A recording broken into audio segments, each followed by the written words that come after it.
નમો હરિયંતાણમ, નમો સિદ્ધાણમ, નમો આયર્યાણમ, નમો વજ્જાયાણમ, નમો લોહે સૌવસાવણમ. એસો પંચ નમુકારો સૌવ પાવપણાસણો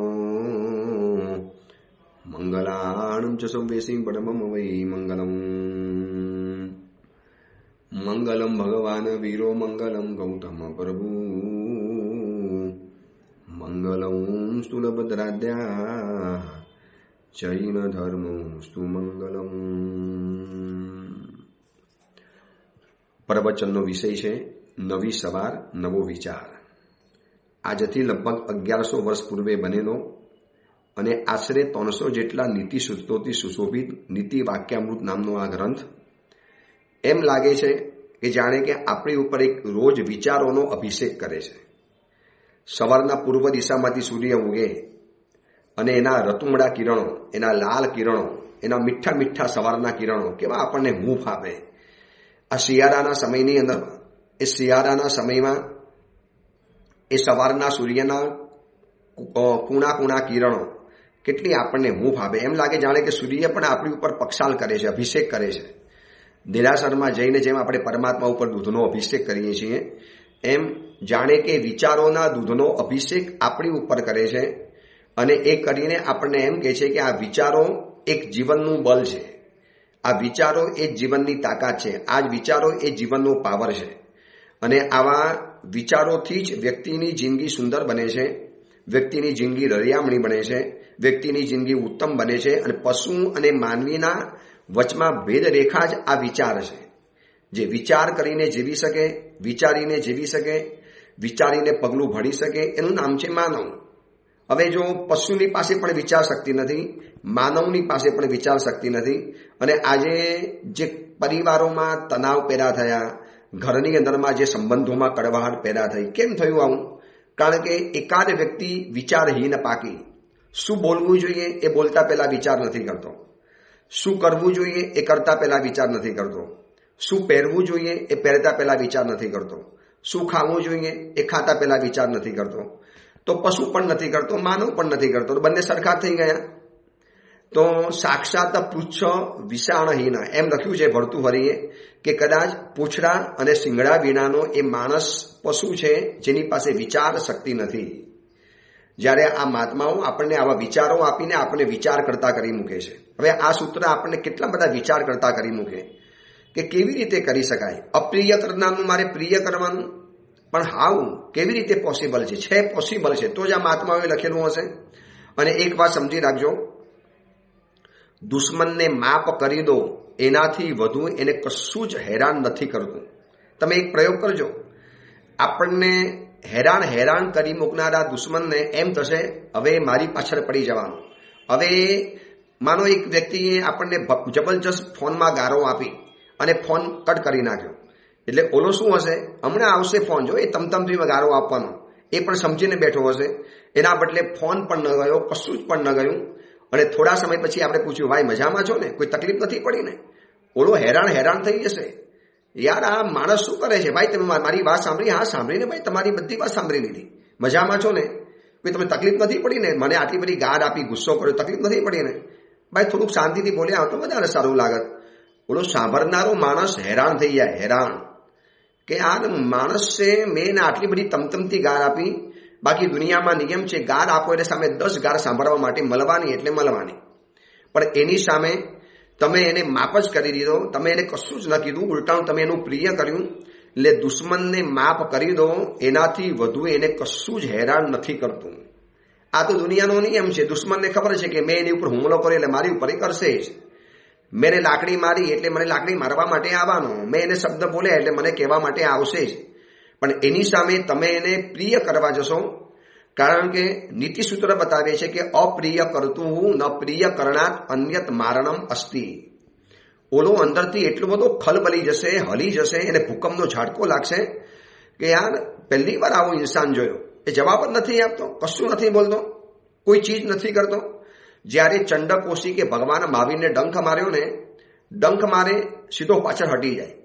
કારણ કે એને ખબર હતી કે ભાઈ આ સુધીમાં જેને ડંખ માર્યા છે સામે પ્રતિકાર કરતા હતા, મારતા હતા, પથ્થર ઉગામીને મારશે એટલે દૂર ભાગી જાય. પણ આ ભાગ્યો અને સામે ઓલી વ્યક્તિ કશું જ નથી કરતી, હાથ પણ નથી હલાવતી અને આંખ ખોલીને પણ નથી જોતી. અને એ પછી ચંડકોશિકે જોયું છે કોણ છે આ માણસ, કોઈ અલગ પ્રકારનો આ માનવી લાગે છે, આ ઇન્સાન કોઈ અલગ પ્રકારનો છે. આ સુધીમાં જોયેલા બધા ઇન્સાન પ્રતિકાર કરે, સંઘર્ષ કરે, સામે ટકરાવવા માટે આવે અને આ માણસ કશું જ નથી કરતો. બસ એ જોઈને જે આખો હેરાન થઈ ગયો ને અને પછી ભગવાને બે શબ્દ કીધા, ભાઈ પ્રતિબોધ પામ, આવા ગુસ્સા કરવાથી કોઈને કલ્યાણ નથી થતું. અને પછી જે પરિવર્તન થયું એ અજબ ગજબનું. એટલે શું થયું? દુશ્મનને માફ કરી દો, એનાથી વધુ એને કશું જ હેરાન નથી કરતું. પણ આ વાત આપણને સમજતા, આ સત્ય સમજતા કદાચ 7 ભવ લાગશે, કારણ કે અનાદિકાલથી આપણે રૂઢ કરીને બેઠેલા છીએ. હેરાન જે કરે, જેને આપણું બગાડ્યું એનું બગાડવું. બસ આ એક વણ લખ્યો નિયમ છે.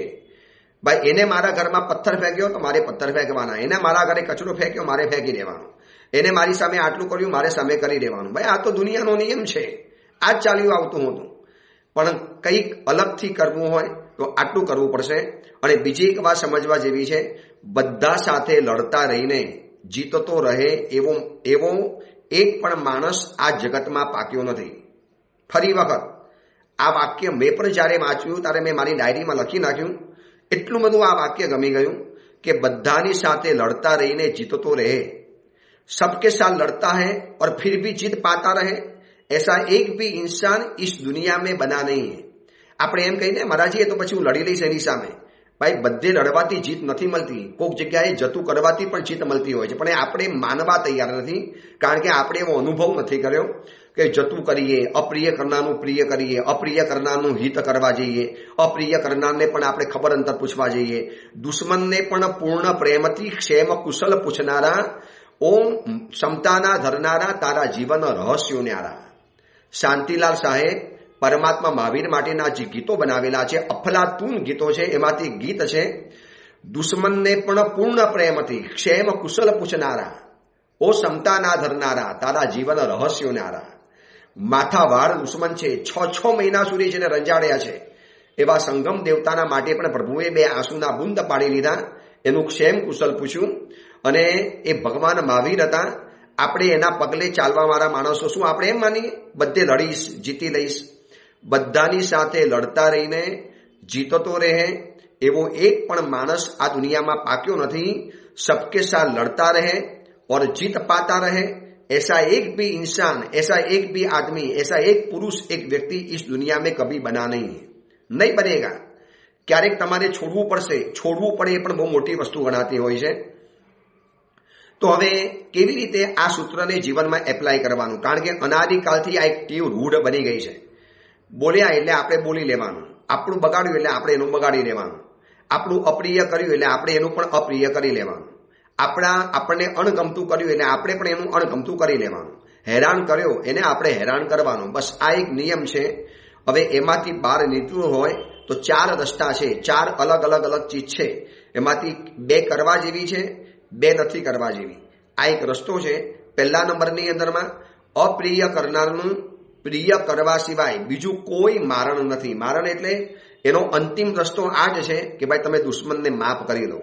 किसी से माफी मांग ली और किसी को माफ कर लिया, इस तरह मैंने जीवन की मंजिलें तय की.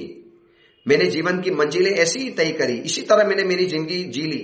किसी को माफ कर लिया और किसी से माफी मांग ली. बस आज करवा जेवुं छे. तो आपने तो शांति मळशे, આપણું તો મન પ્રસન્ન થશે. તમે છે ને એક વખત જોઈ લેજો, કોકની સાથે દુશ્મનાવટ કરીને એક રાત શાંતિથી સૂઈ શકો, જો થઈ શકતું હોય તો. આખી રાત મનમાં ચાલ્યા કરશે, સંભળાવી દીધું ને બહુ સારું કર્યું, એ મને સંભળાવવા જાય, ફરીવાર મને કહેશે તારું આ શબ્દ કહી દઈશ, એમ આપણે કઈ નાના બાપના બની જવાનું, એમ છોડી દેવાનો એને. હવે કેટલો બધો બોજો, કેટલું બધું મગજ ઉપર ભાર રહ્યા કરે અને કેટલા મનને આપણે ટાઈટ બનાવવું પડે. વારે ઘડીએ ચાબુક માર્યા કરવી પડે. નથી બોલવાનું, નથી કહેવાનું, એની સામે જોવાનું પણ નથી, ખબરદાર. આ બધું મનને કેટલું બધું ટાઈટ બનાવવું પડતું હોય છે. તો એના કરતાં किसी से माफी मांग ली और किसी को माफ कर लिया, કેટલી શાંતિ ભરી ઊંઘ આવે. તમે એક પ્રયોગ કરજો, જેની સાથે દુશ્મનાવટ થઈ છે એ વ્યક્તિને સાચા દિલથી કહી દેજો, ભાઈ જો મેં તો તારા પ્રત્યેના બધા હવે ગુના ભૂલી ગયો છું, છોડી દીધા છે, મારી તને માફી છે, આપણે હવે મારા પક્ષે બધું ક્લિયર છે, તમે આ બોલી લેજો. એટલી બધી મનને ધરપત મળશે, શાંતિ મળશે, ऐसा लगेगा जैसे हिमालय सा बोझ दिल से हट गया है. એટલું મગજ શાંત બની જશે, એટલું મગજ એકદમ પ્રસન્ન બની જશે. કારણ કે બધાની સાથે લડતો રહીને જીતતો રહે એવો એક પણ માણસ આ દુનિયામાં પાક્યો નથી. અને બીજી વાત મેં તમને બતાવી કે દુશ્મનને માફ કરી દો, એનાથી વધુ એને કશું જ હેરાન નથી કરતું. હકીકતમાં તમારે દુશ્મનને હેરાન કરવો છે ને તો તમે એની સામે કશું જ ન કરો, કશું એટલે કોઈ ચીજ નહીં. હવે પાડોશી આપણને સંભળાવી ગયો ને એટલે ઓલાને એમ કે આવશે એમને આખું ધાડું, મારા ઘરે આવવાનું ટાટકવાનું, અને હું છોડીશ ને હું 4 ગણું સંભળાવીશ. એના કરતા ઓલાના ઘરમાં કોઈ નહીં આવ્યું એટલે ઓલો બારીમાં જોયા કરે, ભાઈ હજી ના આવ્યા, હજી ના આવ્યા, હજી ના આવ્યા, ક્યારે આવશે? ઓલો અંદરમાંથી એવો હેરાન થઈ જાય. છેવટે 4 જણને પૂછે, ભાઈ ઓલો છે કે નહીં ઘરમાં? છે ને, બેઠો છે ને ઘરમાં, ટીવી જોવે છે, ગીત સાંભળે છે, હસે છે. ઓલો કે થઈ જ ન શકે યાર, હું હમણાં એને ગારો આપીને આવ્યો છું, ગાલિયા બક્કે આવ્યા હું. પણ ઓલો કશું ના કરે ને, ખરેખર દુશ્મન હેરાન થઈ જાય, હેરાન. ઓલો ફરી વાર તમને કહેવા માટે નહીં આવે, બોલવા જ નહીં આવે, ભાઈ જવા દો યાર, કોઈ અસર નથી થતી, શું એને કહેવા માટે જઈએ યાર, કુછ ભી નહીં પડી, એમ કોઈ અસર નહીં હોતી. તો હવે એના 4 રસ્તા છે. પહેલા નંબરની અંદરમાં પહેલો રસ્તો એ છે અપ્રિય કરનારની સામે પ્રિય કેવી રીતે કરવું. તો પહેલો રસ્તો જીતો અને જીતાડો. આ પહેલો રસ્તો. કોઈ પણ સંબંધોના ક્ષેત્રમાં તમે પણ જીતો અને સામેની વ્યક્તિને જીતાડી લો. જીતવું અને જીતાડવું એટલે પેલી વ્યક્તિએ ભયંકર ગુસ્સો કર્યો, આપણું અપ્રિય કર્યું, આપણું અહિત કર્યું, આપણું અકલ્યાણકારી કર્યું, આપણને નુકસાન થાય એવું કર્યું, છતાં પણ આપણે એની પર પ્રેમ રાખતા રહ્યા, એનું પ્રિય કરતા ગયા, એનું અહિત ન વિચાર્યું, એને કશો જ જવાબ ન આપ્યો. એટલે શું કર્યું? તમે તો જીતી ગયા. જીતી ગયા એટલે જબરજસ્ત જીતી ગયા. અને યાદ રાખજો, વિશ્વ વિજેતા બનવું આસાન છે, પણ કોઈકે કરેલા અપમાનની સામે અપમાનનો બદલો ન વારવો. અને એ જીત છે ને દુનિયાની સૌથી મોટી જીત છે. આવી જીત તો કદાચ ચક્રવર્તી પણ નથી મેળવી શકતા. આવી જીત તો ભલભલા મોટા માંધાતા રાજાઓને પણ નથી મળતી. એટલે પહેલા નંબરનો રસ્તો છે જીતો અને જીતાડો. બસ તમે પણ જીતી જાઓ. જીતી જાઓ એટલે ભગવાન મહાવીર જીતી ગયા સંગમની સામે. સંગમ ચેલેન્જ કરીને આવ્યો હતો. અરે મહાવીર ઇન્સાન છે, માનવ છે, દેવની સામે માનવનું શું ગજું? ક્યાં ઉનકા ચલેગા, ક્યાં ઇનકી બસ કી બાત હૈ, અભી જાકે ઝુકા દેતા હું. અને એક રાતમાં આવતાની સાથે 20 ઉપસર્ગ, પહેલી જ બેટિંગ તોફાની કરી દીધી. અને 6 મહિના સુધી ભગવાનને રંજાડતો ગયો, પરેશાન કરતો ગયો. અને પ્રભુએ એક જવાબ નથી આપ્યો.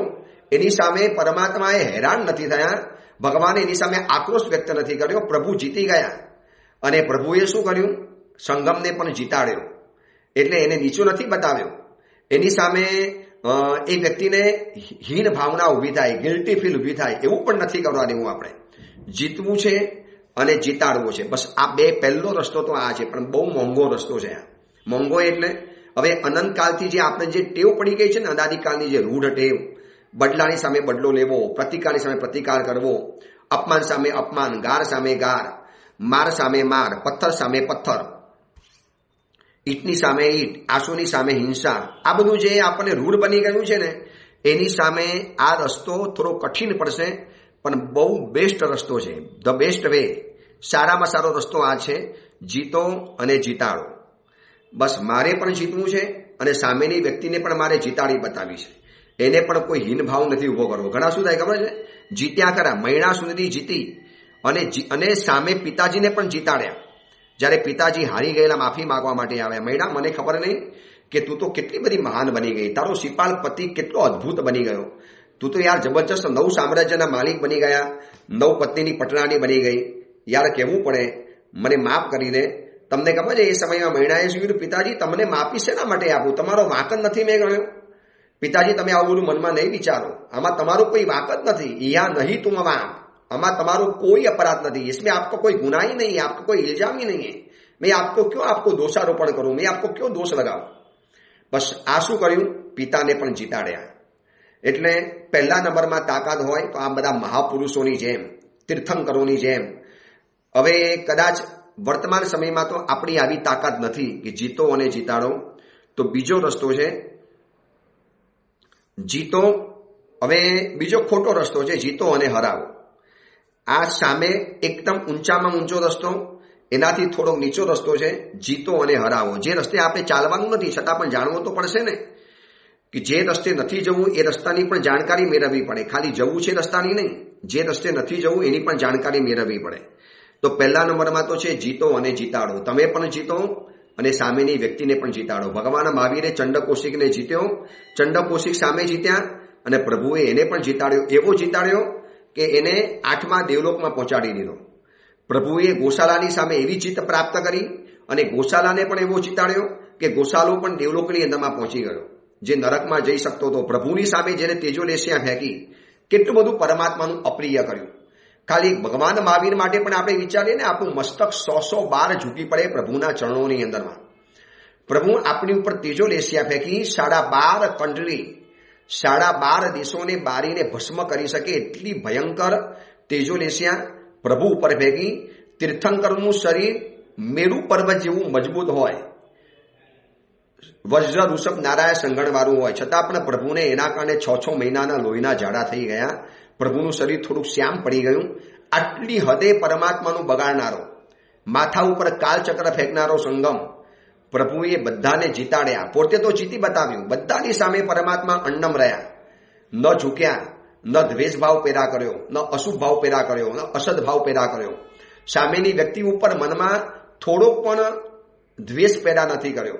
દુશ્મનને પણ પૂર્ણ પ્રેમથી ક્ષેમ કુશલ પૂછનારા, ઓ ક્ષમતાના ધરનારા, તારા જીવનના રહસ્યો ન્યારા.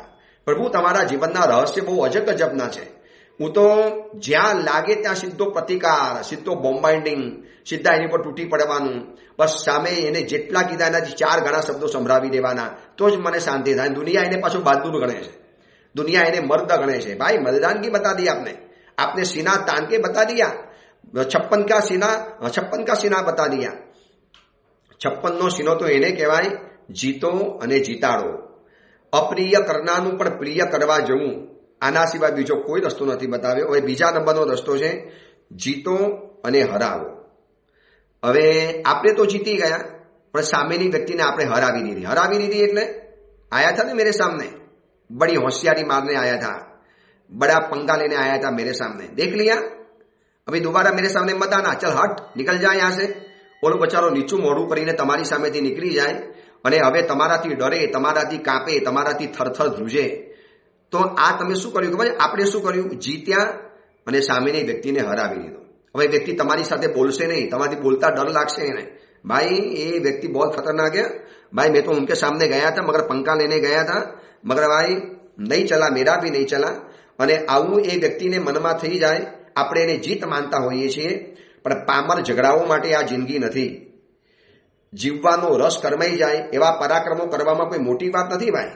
જેમાં જિંદગીનો રસ જ ન રહે એવા પરાક્રમો શેના માટે કરવાના?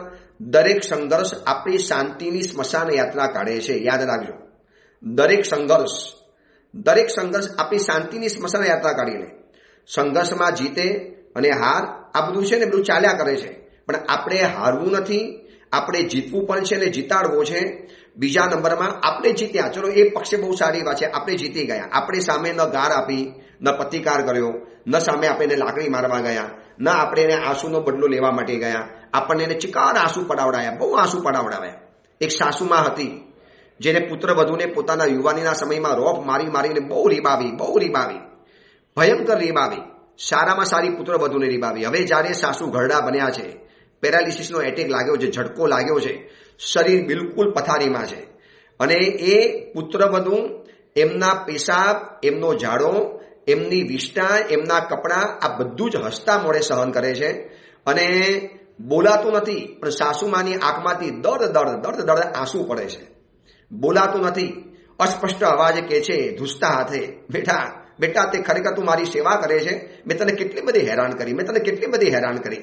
અને વહુ કહે છે માં બિલકુલ ચિંતા નહીં કરો, માં ભૂલી જાઓ ને એ બધા દિવસો, હવે છોડી દો ને એ બધી વાત. તો કેવું પડે? પુત્રવધુ જીતી અને જીતાડી. વરના શું થાય ખબર છે? કહી દે હવે શાંતિ રાખો, હવે ક્યાં તમારો રોપ ક્યાં ગયો? બહુ હોશિયારી મારતા હતા મારી સામે, હવે પથારીમાં પડ્યા ને. આ તો હું તમારી સેવા કરું, બાકી કોઈ તમારી સેવા કરવા પણ ના આવે. આ તો હું ભલી શું તમારી સેવા, વરના તમે રોડ ઉપર મૂકી દઉં, રોડ ઉપર, છતાં મારો ઉપકાર માનો અને ઓલું શું કરે ખબર છે, એને ઉપકાર જતાવીને એવા બાણ મારે, એવા વ્યંગ બાણ મારે, એવા શબ્દોના ઘા મારે કે ઓલી વ્યક્તિ બચારી પરાધીન છે, ગુલામ છે, જંજીરોમાં જકડાયેલી છે, પેરાલિસિસના એટેકમાં સપડાયેલી છે. હવે એને બીજો કોઈ આશ્રય સ્થાન નથી, તમારા પનારે રહેવાનું છે.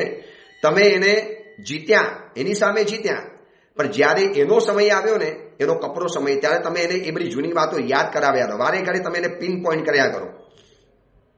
કેમ તમે બધી હોશિયારી મારતા હતા યુવાનીમાં, કેવું મારી ઉપર રોપ મારતા હતા, સાસુમાં હવે રોપ નથી મારતા. બસ એ એવું સંભળાવીને ઓલીને ગિલ્ટી ફીલ કરાયા કરે. આ શું કર્યું? જીત્યા અને હરાવ્યા. તમે જીતી ગયા, આપ જીત ગए, પણ સામને વાલી વ્યક્તિ કો આપને હરા દિયા. એટલે પહેલો રસ્તો ઉત્તમ છે, જીતો અને જીતાડો. બીજા નંબરમાં જીતો અને હરાવો. હવે ત્રીજા નંબરનો રસ્તો છે હારો અને જીતાડો. હવે આ કેવી રીતે બની શકે? આપણે એની સામે હારી ગયા એટલે આપણે હથિયાર હેઠા મૂકી દીધા, અથવા તો આપણે એની સામે એના જેવા જ બની ગયા. તો તમે શું કર્યું? એ વ્યક્તિને તમે જીતાડી દીધી. એ વ્યક્તિને તમે જીતાડી એટલે એ વ્યક્તિને જે કરવું હતું એ તમે એની સાથે, એ વ્યક્તિને તમે તમારી સાથે એવું કરવાની હતું. એ વ્યક્તિ એ જ ચાહતી હતી કે આ હેરાન થાય, આંસુ પાડે, રડે, ગીડગીડાય, થોડાક મારી પાસે એને આવવું પડે, અને આપણે એવા આંસુ પાડ્યા, રડ્યા, ભાઈ શું કામ મને હેરાન કરે છે, મેં તારું શું બગાડ્યું છે, કેમ મારી પાછળ પડી ગયો છે. એના કરતાં મહિલા સુંદરીની જેમ, સતીઓની જેમ, તીર્થંકરોની જેમ, મહાપુરુષોની જેમ સીના તાનકે કોઈ ગુલામી નહીં, કોઈ માયુસી નહીં, કોઈ એવા ઢીલા નહીં પડવાનું, અને એવી અજબ ગજબથી સહન કરી બતાવ્યું. તો તમે હાર્યા પણ નથી, જીત્યા છો. પણ અહીંયા આપણે હારી ગયા એટલે એક શાંતિલાલ શાહે મજાનું ગીત બનાવ્યું છે પ્રભુનું. આના ગીતો મને એટલા બધા ગમે શાંતિલાલ શાહના. જીતવા નીકળ્યો છું પણ ક્ષણમાં હારી જાઉં છું, ત્યારે તારી મૂર્તિ ઉપર વારી જાઉં છું. એને ભગવાન મહાવીર માટે ગીત બનાવ્યું છે શાંતિલાલ શાહજીએ કે પ્રભુ તમારી મૂર્તિ ઉપર એટલો બધો વારી જાઉં છું, ઓવારી જાઉં છું. પ્રભુ એવું ઓવારી જાઉં, મારી આંખમાંથી દર આંસુ સરી પડે છે. પ્રભુ આપની પ્રતિમાને જોઉં, સંધ્યાના સમયમાં જ્યારે દેરાસરમાં બેઠો હોઉં, પ્રભુ આપને જોતા હું એટલો બધો ભાવ વિભોર બની જાઉં છું. કારણ કે પ્રભુ હું પણ જીતવા નીકળ્યો છું, મારે પણ જીતવું છે. આ કર્મોના સંગ્રામમાં જીતવા નીકળ્યો છું, પણ ક્ષણમાં હારી જાઉં છું. પ્રભુ એક ક્ષણમાં તો ચિત્ત બની ગયો. કોઈએ અપમાન કર્યું, મેં પણ અપમાન કરી દીધું સામે. કોઈએ મને ગાળ આપી, મેં પણ સામે ચોપડાવી દીધી, તુરંત જ એક સેકન્ડની અંદરમાં. પછી મને થયું હાયલા તું હારી ગયો, મારે તો નહોતું બોલવાનું, મારે તો બરોબર મનમાં સંકલ્પ કર્યો હતો આ વર્ષે કે મારે કોઈને જવાબ નથી આપવા, ગુસ્સાથી જવાબ નથી આપવા, કંટ્રોલ કરવો છે. હાયલા ગયું, મારા હાથમાંથી ચાલી ગયું. પણ હવે એ શું થયું? ક્ષણમાં હારી જાઉં છું, જીતવા નીકળ્યો છું પણ ક્ષણમાં હારી જાઉં છું, ત્યારે તારી મૂર્તિ ઉપર વારી જાઉં છું. પ્રભુ ખરેખર વારી જાઉં તારી મૂર્તિ ઉપર. એમ થાય કે આ મારા મહાવીર આવા છે. આટલા બધા લોકોએ અપ્રિય કર્યું, હેરાન કર્યા, દુઃખના ડુંગરા તૂટી પડ્યા, કાલચક્ર ફેંક્યું, પ્રભુની ઉપર એક રાતમાં 20 ઉપસર્ગો કર્યા, સિતમ ગુજારવા બાકી નથી રાખ્યું, છતાં પણ પ્રભુ હાર્યા નથી, જીત્યા અને જીતાડ્યા. બીજા નંબરનો રસ્તો છે જીતો અને હરાવો. ત્રીજા નંબરનો રસ્તો છે હારો અને જીતાડો. તમે એને જીતાડી દીધો. અને ચોથા નંબરનો તો અતિ નકામો રસ્તો, હારો અને હરાવો. આપણે હાર્યા અને એ વ્યક્તિને પણ આપણે હરાવી દીધો. આ તો બંને પક્ષે નુકસાન થઈ ગયું. પહેલા પક્ષે બંને પક્ષને ફાયદો, બીજામાં બંનેને નુકસાન.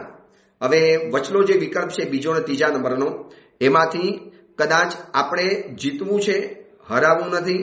અને એવી તાકાત પ્રાપ્ત કરવી છે કે હારવું તો નથી, જીતવું પણ છે અને સામેની વ્યક્તિને હરાવી પણ નથી. તમને ખબર છે પરમાત્મા મહાવીરે ગૌતમ સ્વામીજીને જીત્યા છે, દિલ જીતી લીધું.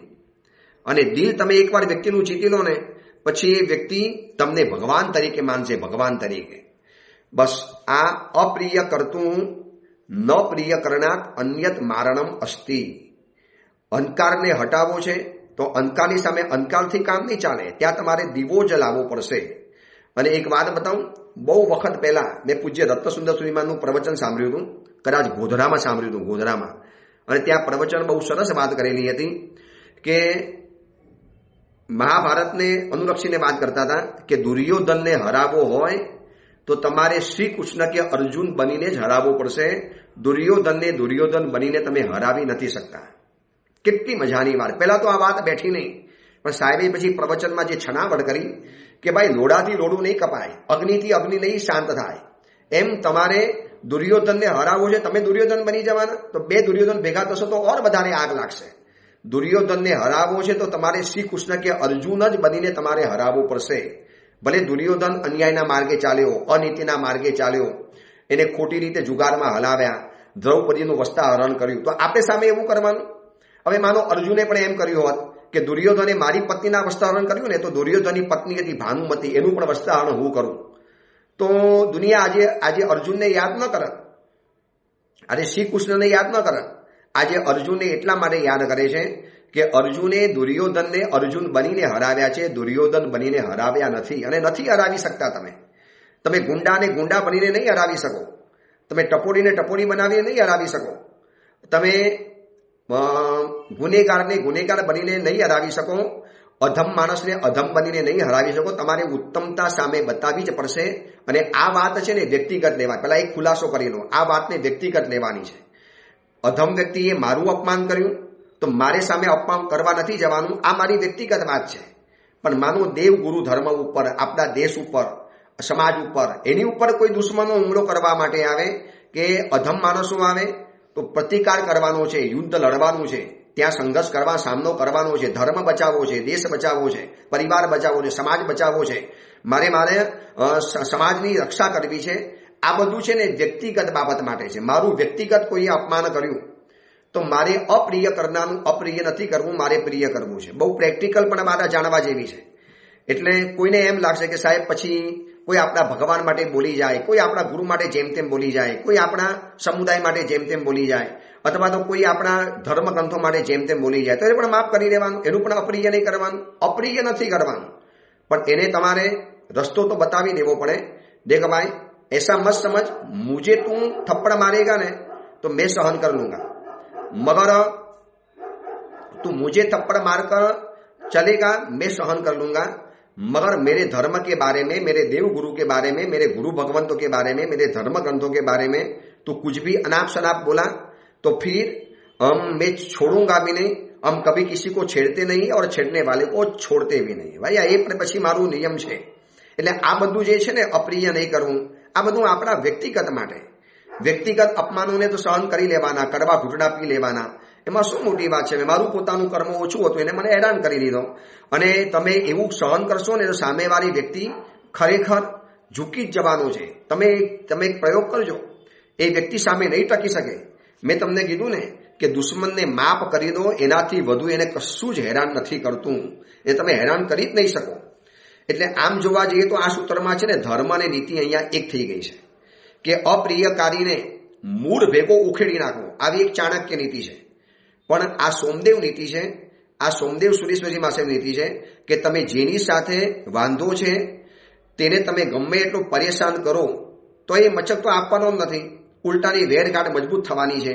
એ માણસ બીજા બધાને સાચવે છે, એની સાથે સારી હોય તો એ માણસ માટે બધું કરી છૂટે છે, અને તમારું નથી પટતું તો આપણે એની સાથે એના જેવા બની જવાનું નહીં, નથી બનવાનું. નીતિ એટલે ચાણક્ય નીતિ આખી અલગ છે. એ છે ને રાજ્ય વ્યવસ્થા માટે, સમજી લો, એ પણ ખોટું નથી, એને રાજ્ય વ્યવસ્થા ચલાવી છે. એક રાજ્ય ઉપર હુમલો થાય તો રાજા એમ નહીં વિચારવાનું ભાઈ આપણે અપ્રિય કરનારને પણ મીઠાઈ ખવડાવો, મિજબાની ખવડાવો. હવે અજમલ કસાબ હતો, એને દેશ ઉપર હુમલો કર્યો, તો શું આપણે એને મીઠાઈ ખવડાવવા જવાનું? આપણે એને હાર તોડા કરવાના? આપણે એના કંકુ તિલક કરવા માટે જવાના? નો, ત્યાંની વાત નથી કરતા, વ્યક્તિગત અપમાનની વાત કરું છું. આ એક ધ્યાનથી સાંભળજો, કારણ કે બે ચાર લોકોના સમાચાર આવ્યા ગુરુને પછી ધર્મ માટે, દેશ માટે, પરિવાર માટે, ધર્મગ્રંથો માટે, દેવગુરુ માટે. ભાઈ એમાં તો તમારે સમજવાનું જ હોય. અને ગ્રંથોમાં પણ શ્લોક આવે, સરસ મજાનો શ્લોક આવે છે કે ધર્મ ધ્વંસે ક્રિયાલોપે. તમારો ધર્મનો ધ્વંસ થતો હોય, આખો માર્ગ ઉન્માર્ગ કોઈ બતાવી દેતો હોય, ધર્મ ધ્વંસે ક્રિયાલોપે. આગળનો શ્લોક આવે છે કે એવા સમયમાં સત્યનાપી, જે સમર્થ છે, તાકાતવાના છે, એનો પ્રતિકાર કરવાનો છે, પણ અપ્રિય શબ્દમાં નહીં, અસભ્ય ભાષામાં નહીં, એની જેમ નહીં. કૂતરાની સામે આપણે કૂતરા નથી બનવાનું, પણ કૂતરાથી બચવાનું તો છે જ, અને હડકાયા કૂતરાનો ઈલાજ પણ કરવો પડે. એટલે આ વ્યક્તિગત વાત છે કે અપ્રિય કરનારનું પ્રિય કરવા સિવાય બીજો કોઈ રસ્તો નથી. પણ દેવગુરુ ધર્મ સામે કે આપણા દેશ માટે કોઈ જેમ તેમ બોલી જતા હોય, વિધર્મીઓ આપણા માટે ગમે તે કરી જતા હોય, આપણી બેન બેટીઓને ઉપાડી જતા હોય, બેન બેટીઓને ભરમાવતા હોય, બેન બેટીઓને ખોટી રીતે હેરાન કરતા હોય, તો ત્યાં તમારે પ્રતિકાર કરવાનો છે એટલે કરવાનો છે. પણ દ્વેષ ભાવ લાવ્યા વગર, તિરસ્કાર વગરનો પ્રતિકાર. તિરસ્કાર નથી કરવો, પણ મારે એને કંઈ છોડવાનું નથી. આ બધી વ્યક્તિગત વાત છે કે ભાઈ વ્યક્તિગત તમારું અપમાન થયું તો થયું, એને તો સ્વીકારી લેવાનું. હવે એવા કંઈ નાના મોટા ઝઘડા મળે શું કામ આપણે આ જિંદગીને બગાડી લેવાની? આટલો મહત્વનો ભવ, આટલો ઉત્તમ ભવ એને આવી રીતે જતો ન કરી દેવાય. એટલે આ માનવ ભવને સફળ કરવા માટે વ્યક્તિગત અપમાન તમારું થયું તો અપ્રિય કરનારનું મારે પ્રિય કરવા સિવાય બીજો કોઈ રસ્તો નથી. બાકી દુશ્મનાવટનો બહુ લાંબી ચાલે, ભવો ભવ સુધી ચાલે, અને ભવો ભવ સુધી ચાલેલી દુશ્મનાવટ બહુ આગળ ઉપર મને તમને બધાને નુકસાન કરી જાય છે. એટલા માટે કેટલું મજાનું નીતિસૂત્ર છે, કેટલો સરસ મજાનો રસ્તો બતાવેલો છે. સાવ હડકે ચાણક્યે જે બતાવ્યું છે ને કે દુશ્મનને ઉગતો ડામી દેવાનો, એને મૂળ સોતો, એને જળમૂળથી ઉખેડી નાખવાનો, એ રાજ્ય વ્યવસ્થા છે માટે, એ ધર્મ વ્યવસ્થા માટે વાત બરોબર છે, એને આખું રાજ્ય ચલાવવાનું છે. પણ મારું તમારું વ્યક્તિગત અપમાન થયું. હવે ઘરમાં પત્ની કે સાસુ કે પિતાજી કે દોસ્ત કે કોઈ પણ કાંઈ પણ અપમાન કરી ગયા અને આપણે એને નિગ્લેક્ટ કર્યું, ભાઈ જવા દે ને યાર, હવે શું કામ પ્રતિકાર કરવાનો? અને ઉલટાના એને પૂછે, ભાઈ તમને તકલીફ નથી પડી ને? એવા પણ માણસો જોયા છે કે જોશથી થપ્પડ મારનાને પૂછે, ભાઈ હાથમાં દુખ્યું તો નથી ને? ભાઈ હાથમાં વાગ્યું નથી ને? ભાઈ જો મારું શરીર છે ને બહુ કઠણ છે જરા, ભાઈ તને વાગ્યું નથી ને? ઓલો બચારો હક્કો બક્કો રહી જશે, ઓલો આમ તમને આંખો ફાડીને જોશે, યાર કોણ છે આ માણસ? આટલી જોશી થપ્પડ મારી તો સામે મારવા માટે આવો છે, એના બદલે મને આવું પૂછે છે કે ભાઈ કોઈ તકલીફ નથી પડી ને? બાકી હેરાન કરનારના પણ દ્રષ્ટાંતો મારી પાસે છે. અપ્રિય કરનારને એવા જે હેરાન કરેલા છે, એવા હેરાન કર્યા છે કે પત્નીએ પોતાના પતિનું મોત બગાડ્યું છે. પતિ યુવાનીના સમયમાં પત્નીને એટલી બધી હેરાન કરેલી છે, પત્નીને બીજો કોઈ રસ્તો હતો નહીં, માટે સહન કરવું પડતું હતું. પણ એ પતિને પછી 55 વર્ષ પછી જે પેરાલિસિસ થયો, ઝાડો પેશાબ પણ પથારીમાં જ થાય, ઓલો ઈશારો કરે આ થયું છે. પત્ની કે રાખો તમારી પાસે, બહુ હેરાન કરી, થોડા હેરાન થાવ હેરાન. દીકરો કે મમ્મી કેમ આવું કરે છે? અરે તારા પપ્પાએ તારા જન્મ પહેલા મને જે પરેશાન કરી છે ને, આ એનો બદલો લઉં છું, બદલો. એનું મોત બગાડીશ. આવા દ્રષ્ટાંતો પણ મેં જોયા છે, જાણ્યા છે, સાંભળ્યા છે. અને એની સામે એવા પણ છે, મેં તને બતાવ્યા ને 2 દિવસ પહેલા, કે પૈસા દબાવનારના દીકરાને કેન્સરની ગાંઠ થઈ ગઈ તો ઈલાજ માટે 25 લાખ રૂપિયા પણ આપી આવ્યા. જે દેરાણી કે જેઠાણીએ પોતાના સગા દીકરાનું ખૂન કર્યું છે, એના દીકરાને એ દેરાણી જેઠાણી જેલમાં ગઈ તો એ દીકરાને મોટો માની જેમ કર્યો છે. આવા પણ દ્રષ્ટાંતો છે. કયા રસ્તે ચાલવું નક્કી આપણે કરવાનું છે, વ્યક્તિગત રીતે વિચારવાનું છે. જીતો અને જીતાડો, જીતો અને હારો, હારો અને જીતાડો, જીતો અને હારો અને હરાવો. બસ આ રસ્તો છે. 3 દિવસ આપણે આ વિચારણા કરી, કારણ કે બહુ અલગ પ્રકારનું સૂત્ર, કંઈ હડકે સૂત્ર હતું. આ માટેની કોશિશ ભરચક કરવી પડશે, કારણ કે અનાદિકાળની જે પ્રતિકારની જે ટેવ પડી ગઈ છે ને, એ જલ્દી છૂટશે નહીં. પણ એના સિવાય મોક્ષ પણ નહીં મળે, એના સિવાય આ ભવોની પરંપરા નહીં અટકે.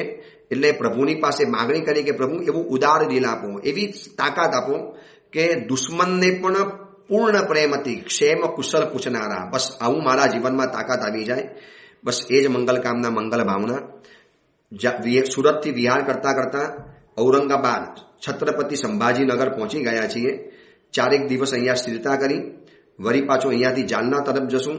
લાસ્ટ ડેસ્ટિનેશન જાલના છે. લગભગ 20 જાન્યુઆરીએ જાલના પહોંચી જઈશું, 19-20 તારીખે, અને પછી 4 ફેબ્રુઆરી સુધી જાલનામાં મુકામ છે. એ અંગેની બીજી વિશેષ વાત અવસરે કરીશું. એ જ મંગલ કામના, મંગલ ભાવના. જીનાજ્ઞા વિરુદ્ધ કાંઈ પણ બોલાયું હોય તો મિચ્છા